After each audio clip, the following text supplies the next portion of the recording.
This program is brought to you by the Center for a Sustainable Today.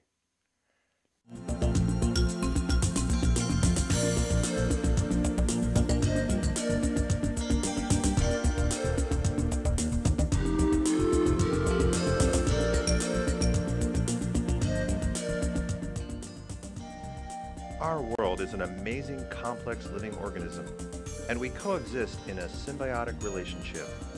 With this great power comes a great responsibility, a responsibility to ensure the future by taking steps to be sustainable today.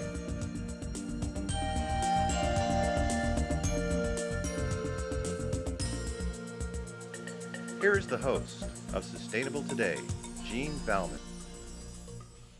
Hello, and thanks for joining me on Sustainable Today, the show that helps you take action right now to become more sustainable, both at work and at home. I'm joined today by my new co-host, Will Vallada, and I'm glad that you're here with me today. Thanks, Jean. I'm excited to be here, and I'm especially excited because today's show is about waste, and I'm a little bit of a tech geek, so I'm really excited to talk about e-waste. Well, I'm a techno-weenie, Will, so I'm hoping that we have a good pairing between the two of us. I'll go easy on you. Okay, good. Well, I was at a sustainability training session a couple of years ago, and the instructor asked in this class, when you toss something away, where is away? Is there really an away? So he got me thinking about waste in a brand new way. And we have two guests with us today who know about this topic. And our first guest is Rick Winterhalter, and he is the chair of the Association of Oregon Recyclers. And Rick, you work in the Office of Sustainability at Clackamas County, right? I do. Thank you very much for having me. Mm-hmm.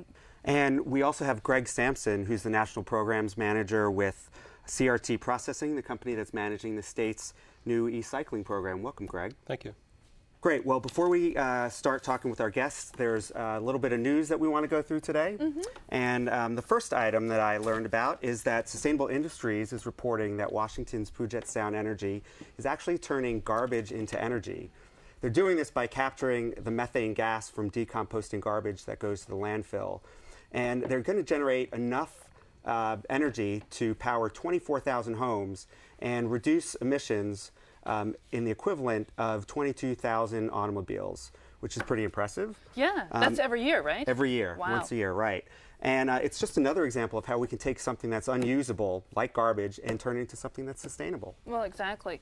I've heard the phrase waste equals food, and this is a little transition to waste equals fuel. Yeah, precisely. Waste equals power, so that's pretty cool. Now, I have a story from Billboard magazine. Not that I get Billboard magazine, it's just that I saw it online. And, many record companies are not using the little plastic jewel cases anymore. They've been really devoted to trying to do green packaging, cardboard sleeves or something like that. Well, at least it was one of their priorities a while ago. But given the economic downturn, it's not so much anymore. And unfortunately, when a CD packaging changes, well, what happens is that all of that equipment that they use to package and process and ship the equipment, well, it just kind of starts spitting out the new packaging. I was thinking about Lucy and Ethel, kind of like on the assembly line, and those new cases just go spitting out. Well, it takes a lot of investment to change packaging of CDs, and so unfortunately a simple change can really take a lot of effort and a lot of money. And that's why I'm only downloading illegal music now. Stop buying music altogether. Well, I think it's really important that if us as consumers would only buy eco-friendly packaging, then the demand, would go up, and then those companies would be more willing to invest in changing out that equipment. And speaking of plastic, we all get asked paper or plastic at the grocery store, and the debate rages on which one is more environmentally friendly, but more and more cities are actually banning plastic bags these days. San Francisco was one of the first. London and Paris have banned them now. And I read recently that the Mountain View Voice has reported that Palo Alto, California's ban, which is supposed to go into effect September 18th, has already triggered at least one lawsuit. Who's that by? That's by a Plastics Coalition. So okay. I think it's called SaveThePlasticBag.com. Clearly a plastics coalition. And I learned that we use up to 1 trillion plastic bags every year, and that they've been blamed for clogging sewage lines. A lot of them end up in landfills, and they've even been blamed for the death of dolphins. So I think that the answer to that question, paper or plastic, is the reusable tote. Absolutely. I keep a whole bunch of them in my car. You know, And I always forget mine in the car, is where I forget mine. Sorry. well, one of my pet peeves is when I'm in the grocery store and somebody kind of turns to me and says, "Oh, I forgot my bags in my car," and I say, "Go get them. You know, it's just 50 paces." So hard. So far. I know, I know. I also hear that there's like this 2-mile diameter configuration of plastic bags just kind of swirling around the ocean somewhere. Have you guys heard about that? Yes, So it's true, isn't it? it is true. Yeah. It's So the Pacific, what's it called? The Pacific Plastic Island or something. Yeah. to that effect. I hear it's actually like the size of Texas or the United States. Very oh, large. it's that big? Yeah. It's that big. And it's 30 feet deep. Oh my Yeah, word. we need It's to do a more whole than segment bags. on that. Yeah, it's all plastic. Yeah. It's caught in the currents and yeah. Boy, I had the wrong information on that, so thanks. That makes me even more sad. Yeah. And I will never use a plastic bag again. So Good. I'm just devout about that. Well, now Rick, you are an expert at waste management. So I was hoping that you might be able to set the context for us around waste, whether it's plastic or anything else. So my first question is, you know, it might seem like an odd question, but what really is waste? How would you define it? I guess, you know, my definition, I mean, I think that's a great question, and I think Willem McDonough answered it best for me, was waste is a function of poor design. And so I thought that got me thinking a little bit, and I think the other piece as well is one of the flaws of our brilliant market-based economy system is that poor design and the effects of the poor design are allowed to go out into the environment without the producer having to account for it. So they become externalities, and so then you can put that material either into the air, into the water, and not have a responsibility for, or not have an economic responsibility, and so it doesn't drive you back to a good design. So the producer of the goods, basically is generating the waste. Is that what you're saying? That is what I'm saying, yes. Okay. All And right. the consumer is driving the producer, and on and on. Yeah. Okay. All right. Well, thank you for that response. Now, I have friends and family all over the country, actually all over the world. And what I've noticed is that in many parts of the country, we don't even have, or they don't even have, decent recycling programs whatsoever. So what's the deal with that, and why is it important to recycle? Well, one of the first things about recycling is it certainly employs more people than you know, sending material to the landfill. We're missing a lot of opportunities. There's, you know, energy is saved and pollution is reduced and all of those things when we get that material back into the stream of commerce and push it back so that producers can use that material. And there's a lot of it being used. Steel, of course, is, you know, long time in recycling, forever, paper, forever, and now plastics, and a lot of these materials have markets to get them back into production. For Oregon, you know, we took in 1983, the Oregon legislature passed some rules that said, let's, we're going to, all of those things, we're going to protect the resources of the state and try to capture some of those externalities and set up a legislative framework that allows recycling in this state to be a little more successful, I think, than in others. Than other states. Yeah, it's just one of those things. Yeah. So, Greg, let's talk a little bit about e-waste. Sure. Now, Oregon earlier this year instituted the e-cycling legislation. And in your role at CRT Processing, it would be really helpful to understand how that process works for both businesses and consumers. I have a pile of electronics in my house, but I don't know what to do with them. So how does it work? One of the beauties about the e-cycle law that the lawmakers actually built it for the simplistic implementation for consumers. It is so simple to utilize this. as a consumer, you can bring a television, a computer monitor, a laptop, or a desktop computer to one of about 250 recycle centers throughout the state. Is one of them your home? Is that where I would take this? Pretty much so, because I think I live there. Okay, all right.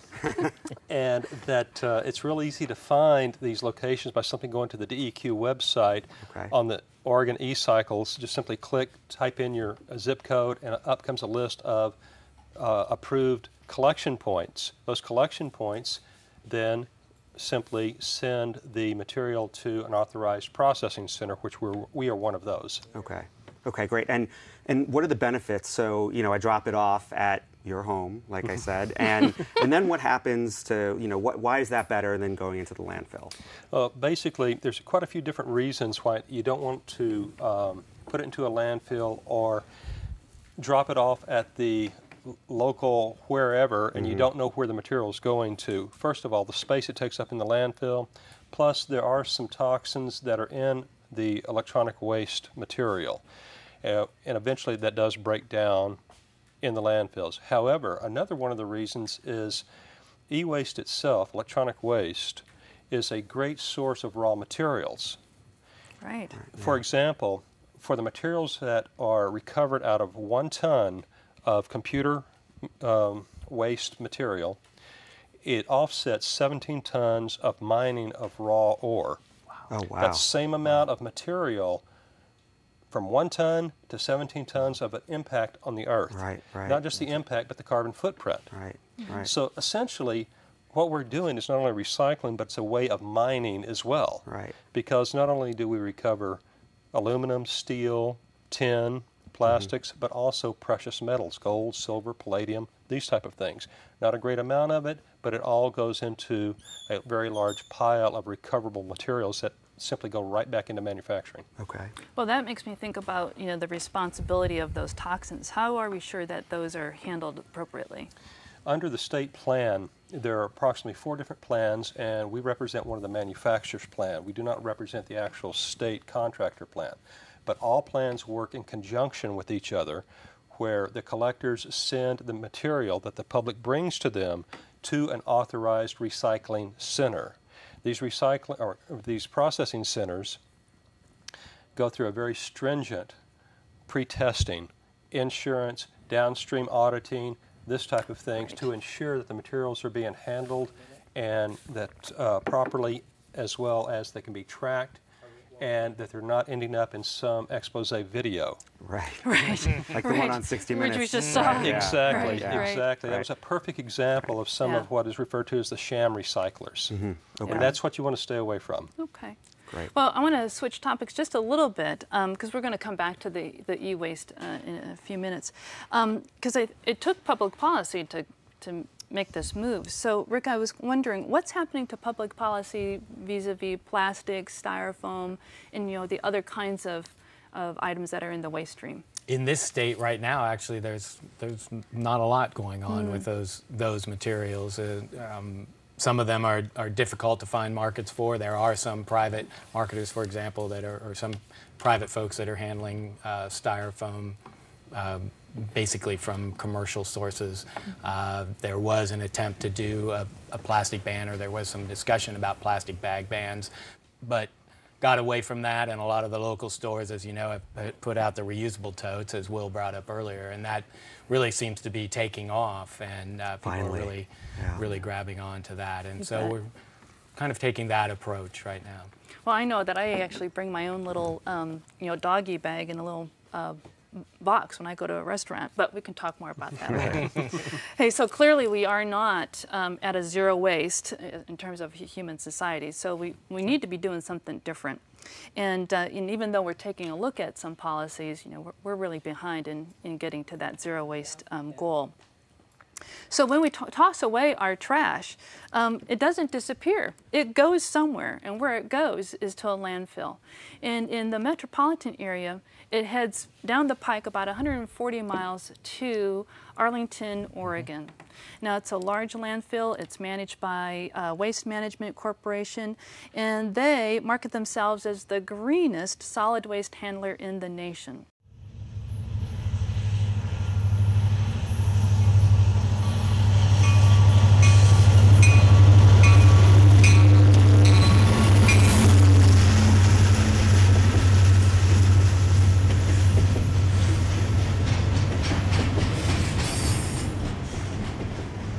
Today we're at the Columbia Ridge Landfill, about 140 miles from Portland, out in the Columbia River Gorge. This is Will Spears, former site manager. Will, can you tell me what we're going to actually see here in the train yard today? Well, right now you're seeing the train pull into the yard. This train is carrying waste from the city of Seattle. It currently has 43 cars on it. We receive 6 to 8 trains a week from the Seattle area. These primarily have household waste on them. We receive approximately 7,000 to 8,000 tons per day at this facility. And does all of the garbage that comes to the landfill come in by rail? The garbage comes in by both rail and truck. We try to study what's the most fuel efficient manner. Portland metro area is actually close enough to us that it's actually more efficient to haul that garbage by truck. But with the Seattle area and the distance that it is from the landfill, it's most efficient to haul it down by rail. We're watching them unload the intermodal containers of waste off of the train and loading them onto trucks to head up to the landfill. So Will, you said that everything that's here is household waste. Can you explain to me exactly what household waste is? Household waste is really just everything that you and I throw out at our homes. It's what's left over after we've recycled. Hopefully we've done a good job of recycling and we've taken as much out of that waste stream as possible, but this is basically what's left over. So everything that's here today, this is its final home. This can't be recycled. This is what ends up in a landfill. This is the final resting place for this waste, yes. Explain to me what all of this is. Okay, sure. We're standing within the lined area of the landfill right now, and this is where we unload the garbage out of the containers. Right behind you is the tipper, and the truck backs up on that tipper, the truck unhooks, and then that picks the entire trailer up and it dumps out the garbage. Over here you're seeing our compactors running, and what they're doing is they're packing waste into place. They're making a good solid deck, maximizing the airspace that we use here in the landfill. So I see, Will, down here there's some soil that's kind of a different color. It's darker black and they're pushing it around. What's all that about? Down below us here, this dirt is basically waste soil. The waste soil actually comes on the train with the garbage from industrial cleanups. We take that soil and we actually stockpile it until the end of the day, and then we actually use that soil to cover the waste at night. And that basically helps keep everything in the landfill, and it also, helps keep the birds away and things like that. If you look around, you don't see really any seagulls or anything like that. We do that every day, and then as the landfill comes up, eventually when it's complete, then we'll place a final cover over the top of the landfill, and that final cover will be seeded back to the natural grasses that were here originally. If you look around, you'll see that there's a lot of windmills here. What that means is that there's a lot of wind every day. So what we put in for one of our environmental protections is this 30-foot wind fence right here behind us. And this fence is meant to contain any blowing plastic or other litter and keep it contained within the landfill. One of the great things about this site is really where it's located. One, this is a very arid location, so we get less than 9 inches of rain a year, which is great for landfills. Less water to manage. The geology is also really good for having a landfill because we have really over 200 feet of natural clay barrier between us and the first indication of groundwater. Environmental protection is just a #1 thing for waste management. We've been operating for nearly 20 years, and we have an excellent environmental track record. Some of the features of our systems, our protection systems, are one, we have groundwater monitoring wells around the landfill to ensure that there's nothing getting out. Also gas probes that are around and they're monitored on an ongoing basis. And then we have our liner system. The landfill, when it's constructed, is graded so that we have kind of troughs in the landfill, that any moisture that comes down through the waste fill will come down to the bottom. And the first thing we actually install in the landfill is the leak detection system. And that leak detection system is placed in all the low spots in the landfill. Just above the leak detection system, we have our composite liner system, which is comprised of clay and a high-tech plastic. It's a very thick plastic and continuously runs throughout the entire landfill. On top of that plastic is a cushion, and then we have a layer of rock, gravel, for any of the moisture that's coming down through the waste mass to then drain into this, which this is basically our leachate collection system. And these pipes are in all the low spots throughout the landfill. And then just above that, you have a filter to ensure no contamination gets into the rock. And then we have an operations layer, and then we begin filling garbage above that. And can you just describe to me what leachate actually is? That is the water or the moisture that comes out of the garbage as it's compacted, that it slowly moves down through the waste mass and comes to the bottom of the landfill and then like say, drains into this system. We collect that water down into a pond where the water can be both evaporated, or we also reintroduce that water back into the waste mass to help enhance the production of methane gas. Methane is generated from the decaying garbage within the landfill. These are collectors. These actually draw the gas out of the landfill. We have 65 of these throughout the landfill. We actually have a single well here, and we have 2 collectors. And these 2 collectors, one collects from a higher region in the landfill, and the other collects from a lower region in the landfill. These are plumbed in all the way back to where the blower is actually creating a vacuum on the systems that draws that gas out of the landfill through a main header pipe and into this flare where it's destroyed. The reason we have to destroy it is that methane gas is one of those greenhouse gases that you don't want. We're looking at the control unit for our flare. It's giving us a couple pieces of information. The first is the temperature, 1,579 degrees Fahrenheit. The other piece of information it's giving us is the amount of gas that we're receiving. You see it showing 3,069 SCFM. That is basically enough gas to power 6,000 homes. What's going to be different now is that gas will be routed over to this energy plant. And inside the energy plant are engines which will turn generators, which will then create electricity. This is where the power is actually created. This is the generator. This unit is 0.8 megawatts, which is approximately enough power to power 800 homes. This plant here will generate 6.4 megawatts, which is enough to power over 6,000 homes. And is Waste Management really invested in this as a strategy for the future? Yes, energy plants are definitely an investment that Waste Management is making across the country. Waste Management currently has over 100 of these plants and is building another 60 more. Waste Management creates enough power to power over 1 million homes, and by 2020 we have a plan of powering over 2 million homes. So Will, where are we?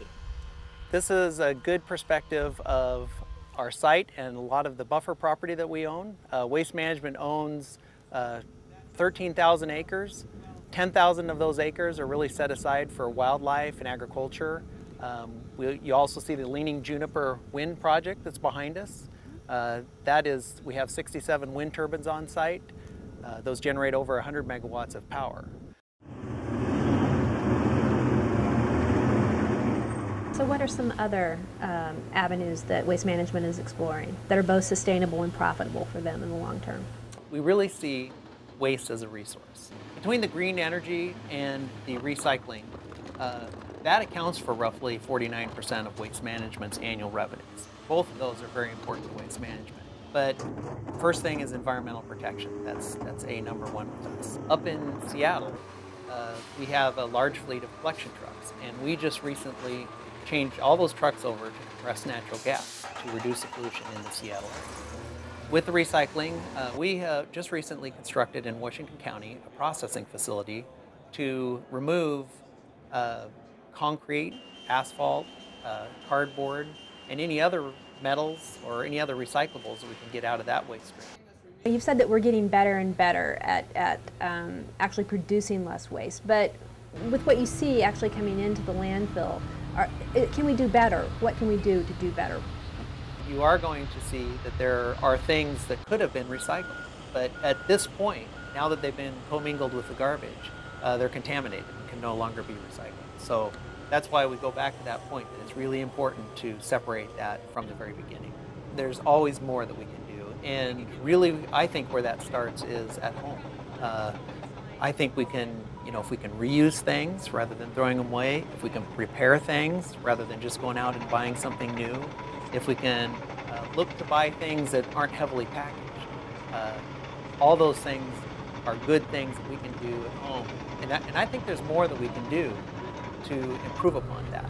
As we've seen, methane gas recovery is the last gasp effort to get anything sustainable out of the landfill. But we all need to do our part to make sure that less stuff actually gets to the landfill. I'd like to thank Will for letting us be at the Columbia Ridge landfill today. And thank you, Lisa, for all your work in advancing sustainability. It was a pleasure. Thank you very much. Thank you. I'm Lisa Bell, bringing you the tools to be sustainable today.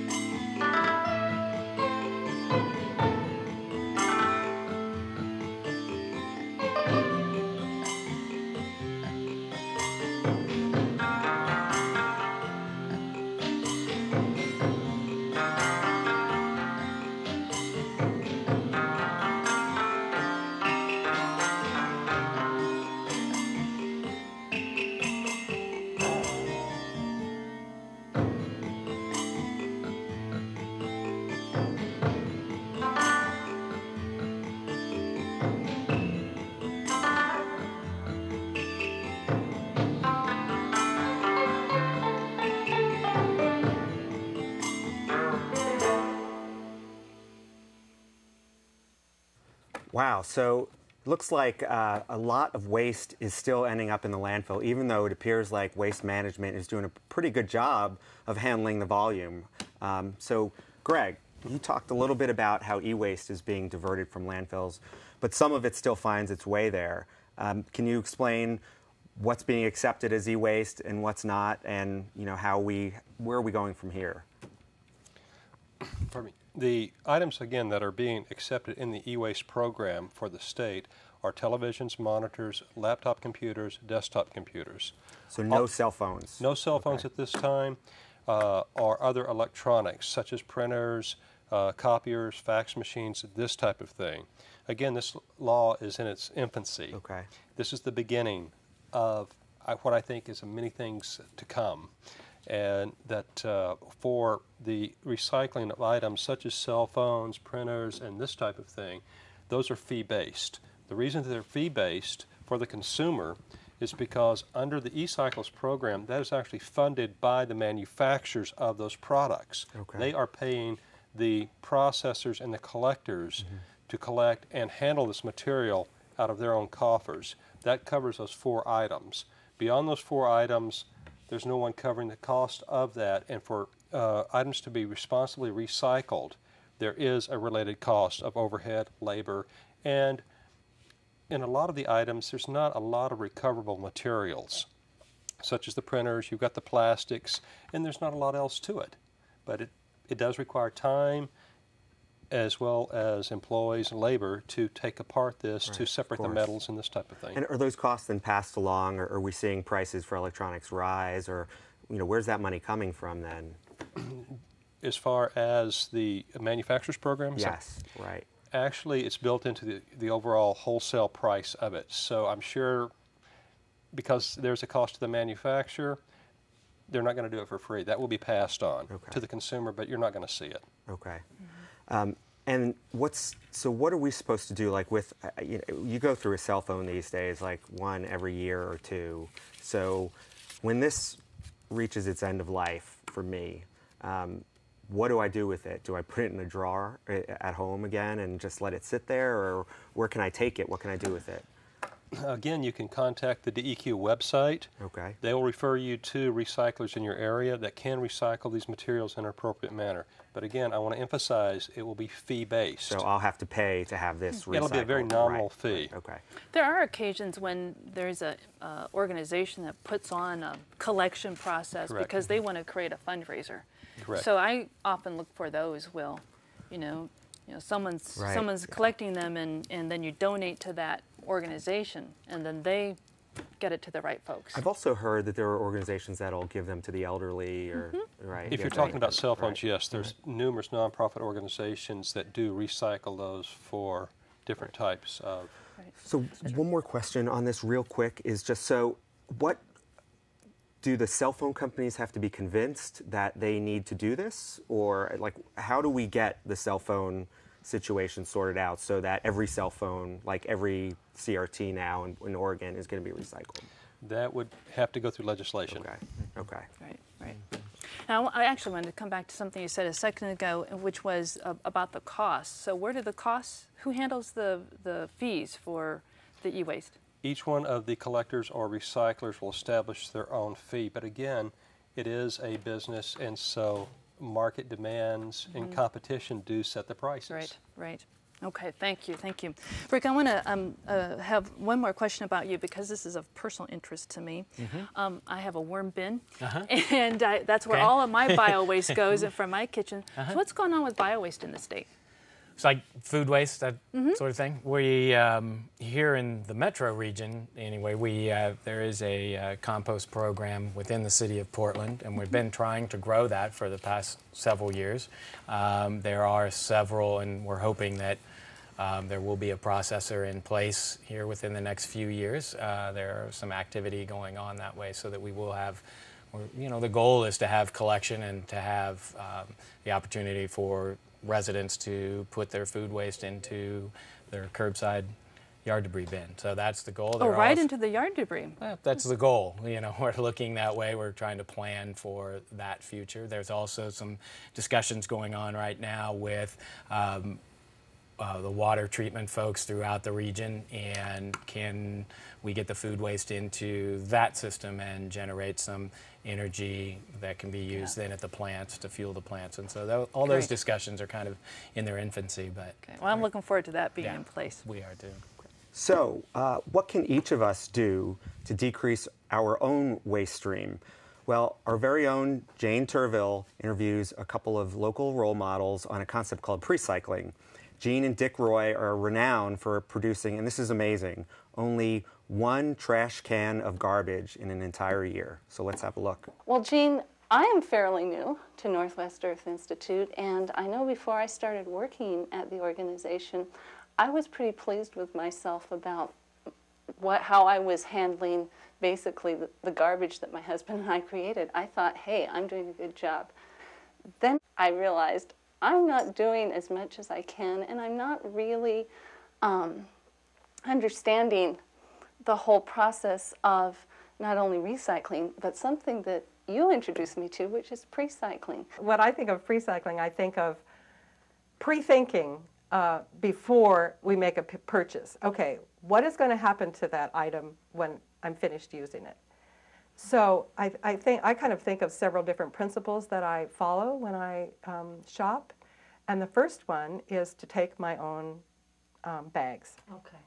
And I have 2 ways of doing that. One is if I know I'm going to buy a lot of things, I always have these canvas bags. Okay. Because they can hold a lot and they hold really heavy things.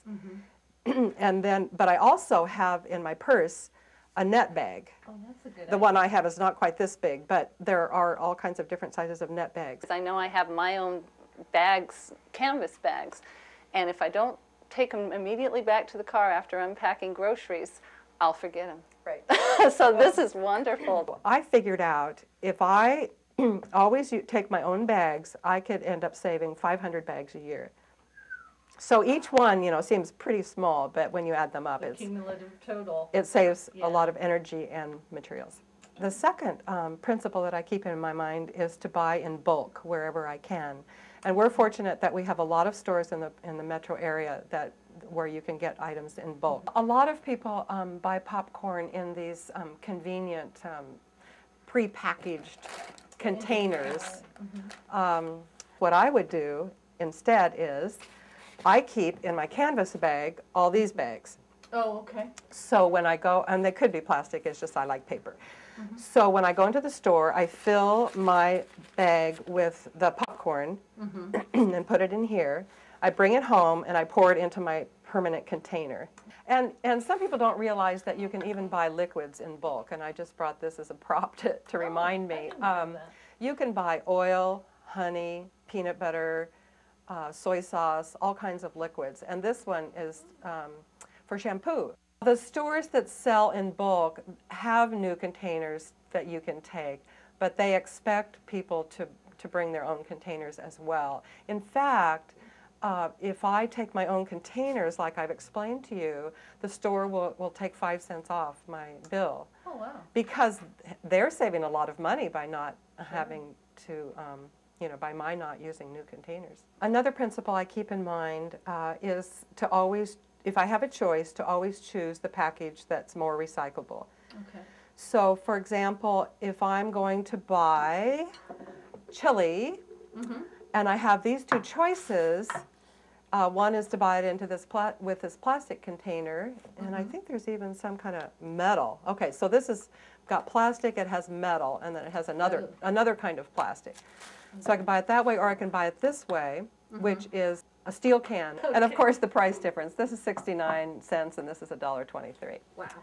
Now, glass or plastic. Now, actually both of these are recyclable curbside, but the reason I would prefer glass is that as a material, this can be recycled over and over again into glass bottles, whereas plastic recycling is just a one-time recycling. This will be downcycled into some other kind of plastic, but it won't ever be used as a food container again. And then finally, actually there aren't a lot of items that are aluminum anymore, but if you do have a choice, then aluminum would also be a recyclable package. So the final principle I keep in my mind is to avoid certain kinds of packaging that can't be recycled. The first item I have a sample of here is a multi-material package. It's made of more than one material.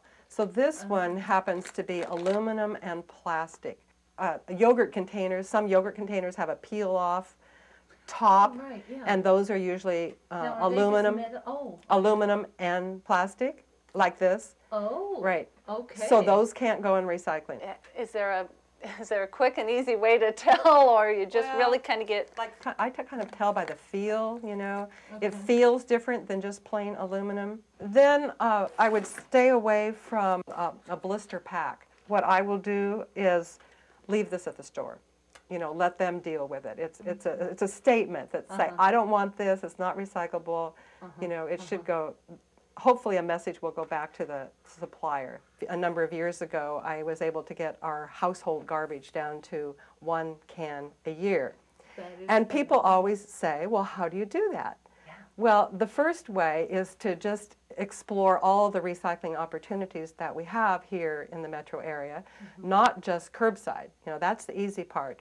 But there are a lot of items that we can recycle if we're willing to take it somewhere to a depot. Well, Jean, thank you so much. I've learned a lot this morning.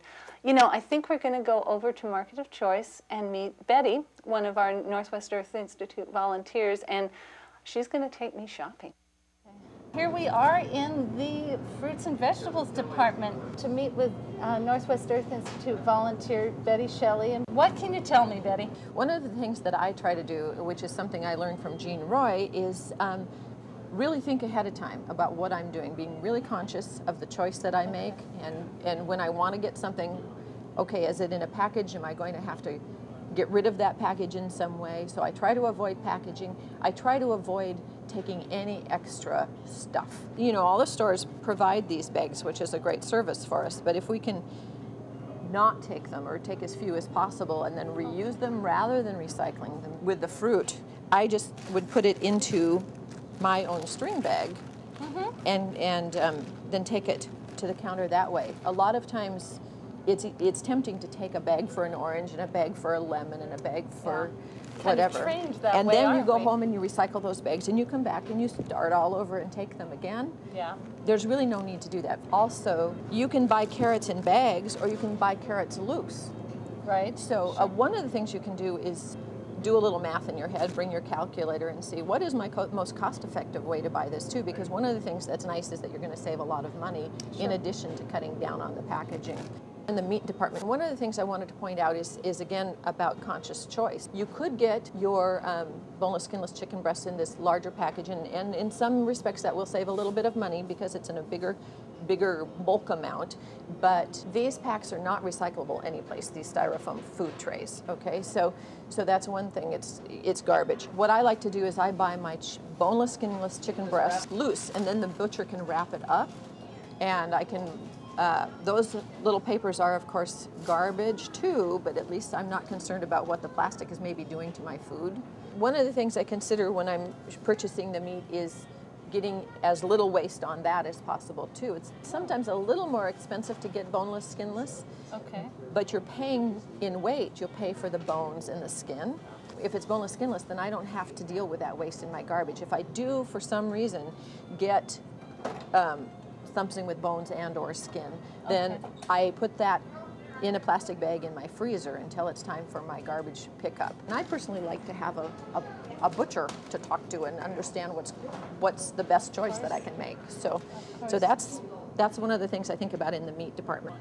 You know, Betty, I buy a lot of vitamins and a lot of products that come in those kind of containers. Can you talk a little bit about what's recyclable, what's not, and how maybe I don't even have to buy the container anyway? Well, that's true. A lot of times, again, you want to look and see what you're going to be able to do with the container that you're getting. This one is wonderful. It's nice brown glass. It's going to be remade into glass over and over again. Glass is always recyclable. And the brown glass actually is really good and it keeps the vitamins fresh. So this is vitamin mineral green. And then you want to, this one is a similar product, but it is what I'd say is a little overpackaged. You've got this, which is probably embedded with plastic and may not be recyclable. You can cut it apart and get this metal bottom off, but it's, you know, if you can, it's nice to look for the easily recycled and continuously recycled containers. Or there's these really wonderful soaps now where you just take what you need and cut it off. Oh, interesting. Like that. And then you have this wonderful bar, and it's exactly what you need. It smells so good. This soap comes in a package that is, it looks to me like it might be plastic coated. Oh wow, but what the have nice we got thing here? Oops. Oh, and then you've got more plastic. More. And that is probably not a recyclable plastic. It's hard to say. Yeah. But the nice thing about this is you just pay for this by weight. So you're just getting just only what you need. No other stuff that you're responsible for. Nobody else's garbage. Wow, look at everything that you can buy in bulk. Yeah, it's really amazing to have all these choices now. It's something that a lot of stores do have now, is a bulk section, and I love it because the bulk allows me to get just exactly the amount that I need. For example, they have bulk spices, they have bulk teas, they have nuts, oats, sugar, all sorts of different things. What you can do if you're concerned about, for example, moths. People are worried about food moths in grains.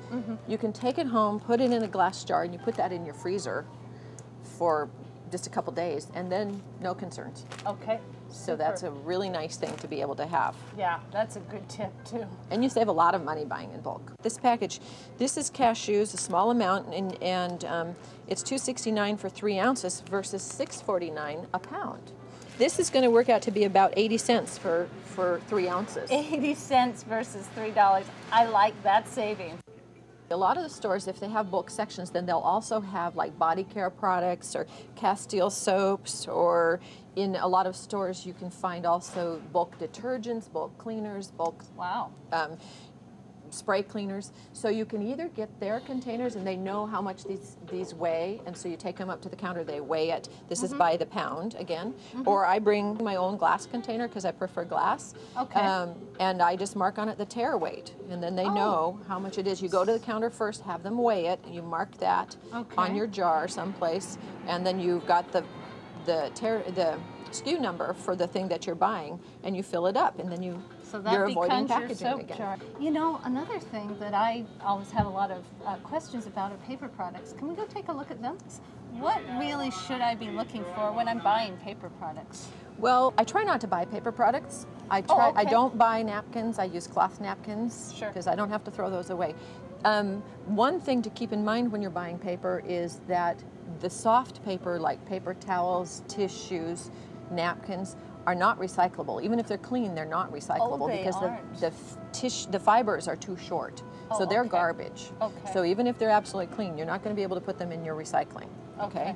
So that's one thing to keep in mind. The second thing to keep in mind is, of course, the amount of trees that get used on these throwaway items. And like you said, some of these say 100% recycled paper. One thing you can look for on the different packages is you find what the content is for post-consumer versus pre-consumer recycled content. And post-consumer means that it's already been recycled. It's like curbside recycling being made back into a product. So the higher the post-consumer content, the better, the more resources we're saving. This is 90% post-consumer. That's a great thing. And you'll notice, I don't know if you can see, this one is brownish.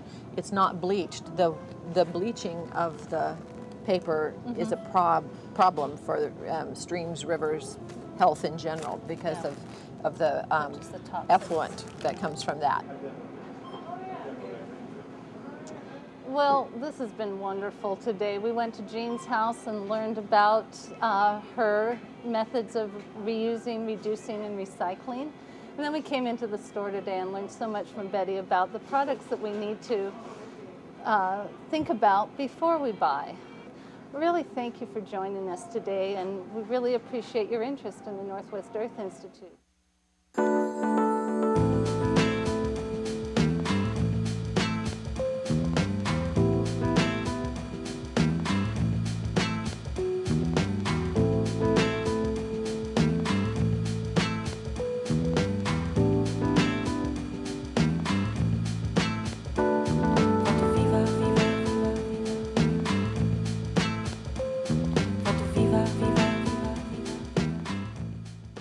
All right, well, after watching that video, I have a question for each of you.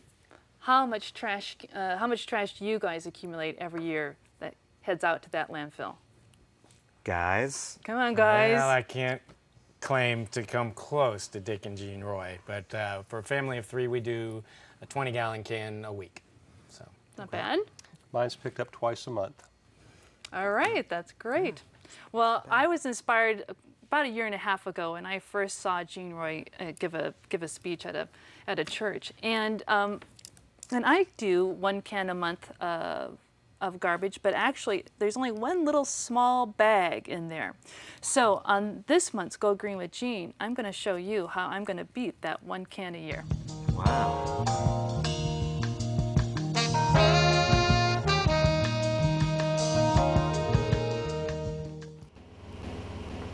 Well, that's it. 1 small bag of trash once a month.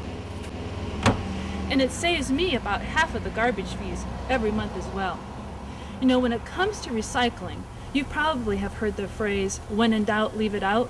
Well, if I followed that advice to a T, this garbage can would be full every month, and it would weigh about 140 pounds. That's how much garbage that the typical American throws out anyway.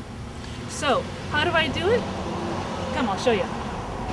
Well, what I say is, when in doubt, check it out. Use this opportunity to learn how to minimize your trash versus just absent-mindedly tossing everything into the trash can every month. Now, the first thing I did is I learned what was recyclable curbside. And I found out that I could recycle a whole lot more than I was before. And the things that aren't recyclable, I could recycle most of that someplace else. Well, for instance, I found out what I could do with Metro's hazardous waste material roundup.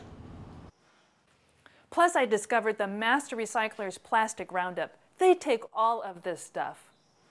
Even though the plastic roundup is suspended right now because of the economic downturn, I found places that will recycle all of this. Plus, I found a cork recycler on the web. And then one Saturday morning, I put together this sorting center in my garage with bins and boxes that I already had on hand. They're nothing special, and my trash began to plummet. What about the stuff that I doubted could be recycled? Well, it goes in this box until I have time to do a little bit of research. And I usually discover that I can recycle it, or it can be reused somehow. Like these cell phones and their accessories. I can send all of this into the Call to Protect program, and they refurbish them for domestic violence situations. This netting, well, I could put some melons or squash in here in the garden, and then lift them up so that they aren't resting on the ground, and that'll keep them nice and round. And these used nylons, well, since I'm not in the business of robbing banks, I use these in the gardens to, to tie up plants and whatnot. And this extra venting material I can take to the rebuilding center. Unfortunately, wads of used tape, those go right into the trash. You're probably wondering about styrofoam. Well, I avoid it wherever possible. For instance, I bring my own carry-out box when I go to restaurants. And When I buy fish or meat at the grocery store, I buy that right at the meat counter, and that way they wrap it up in butcher paper instead. I also save any little packaging peanuts and I bring this to a local shipper so that they can be reused again. Now, when it comes to block styrofoam, two things. You can often take it to a local recycler, or you can save it up for special events that are often coordinated by local communities, like this one. Hello. Did you take this time? I don't know, what number is it?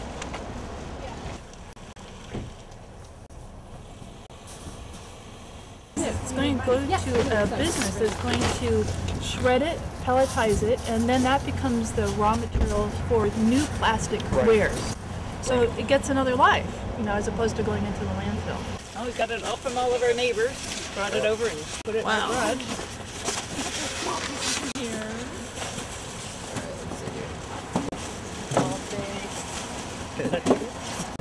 Yeah. I'm so glad you're doing this. We got to do it. Otherwise, I have to use all that gas and drive a long way to do it. I know, it's crazy. You know, we want to recycle as much as we can. We try and reuse, you know, first. I'm trying to get to the point where I refuse it at the point of purchase. And I've had a lot of this styrofoam sitting around from summer deliveries, lawn furniture and things of that nature. So I've been holding it in my garage and I read that this was available and I was very excited about it. Now, we filled that 60-foot truck that day. Amazing. Those events are often fundraisers, so they're for good causes too. The EPA estimates that about 22% of municipal waste is food waste. I now compost everything, even facial tissue and dryer lint, either out here or in my worm bin. I'll tell you about my worm bins another time.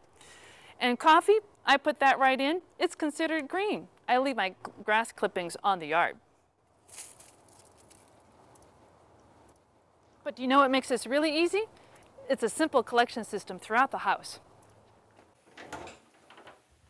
Everywhere that I create waste in the house, I have multiple containers. One for trash, recyclables, and compostables. That's what most people forget about. Now these pretty little pink bags, those are for all the plastics and the other recyclables. It's amazing just how much recyclable material gets collected in the bathrooms alone. Reduce, reuse, recycle. It's in that order for a reason. Even if we recycle everything that we use, we still wouldn't be living sustainably on Earth. We first have to reduce our use of natural resources. That means we might have to rethink some of our choices. So for instance, I always wonder before I buy anything, do I really need it? Kind of like these fruit pitchers. I love them, but do I really need another one? I doubt it. I bring these durable containers with me wherever I go, including on planes and trains, so that I have them at my final destination. Now, how much junk mail do you get every week? That's mine for about 3 months. Pretty sad, and it's greatly reduced. I'll tell you the trick on that. Contact the Direct Marketing Association and an opt-out service to greatly reduce the amount of junk mail that comes into the house in the first place. And if you get any prepaid envelopes in, well, send them back in with a note that says, "Take me off your list." They pay the postage. They'll get the message. Obviously, junk mail will still arrive. Well, here's a reuse strategy. Scratch pads. You can reuse plastic bags for when you shop, even containers. And I choose to go to stores where I can make my own nut butters. I bring my jars back. And I've been using this bag for coffee beans for about a year. And I haven't bought new aluminum foil or plastic wrap for years. And here are a few final tricks. For compost, keep it in a container in the fridge if you aren't going to take it out every night. For all that other stuff that would normally stink up your garbage can if you were to have a monthly service like I do, well, I keep all that in a container in my freezer and then I pull it out on trash day. I'm Jean Bauman, bringing you the tools to be sustainable today. I'm an everyday gal, making my everyday choices count, and you can too. I wonder if I have enough room in the freezer here for a whole year's worth. I'm gonna need another container.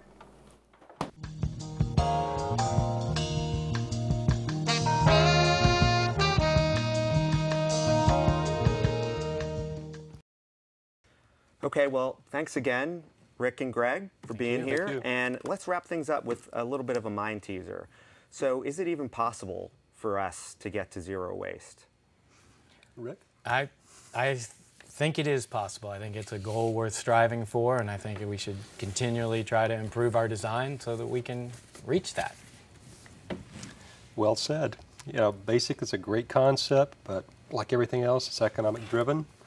And so the manufacturers have got to be able to do this in an economic way. By recovering the materials, such as we've talked about in the e-waste and other products, it does drive toward that goal. Great. Absolutely. Well, thanks again. It's been a great pleasure talking to you. Thank you very much. Thank you. That's it for our show today. To learn more about the Center for Sustainable Today events and projects, please visit our website at sustainabletoday.org. Until next time, I'm Will Volota. And I'm Jean Bauman, asking you to make every choice count at work and at home as you become more sustainable today. There's a big, beautiful planet in the sky. It's my home, it's where I live. You and many others live here too. The earth is our home, it's where we live. We can feel the power of the noonday sun, a blazing ball of fire up above, shining light and warmth enough for everyone, a gift to every nation from a star. There's a big, beautiful planet in the sky. It's my home, it's where I live. You and many others live here too. The earth is our home, it's where we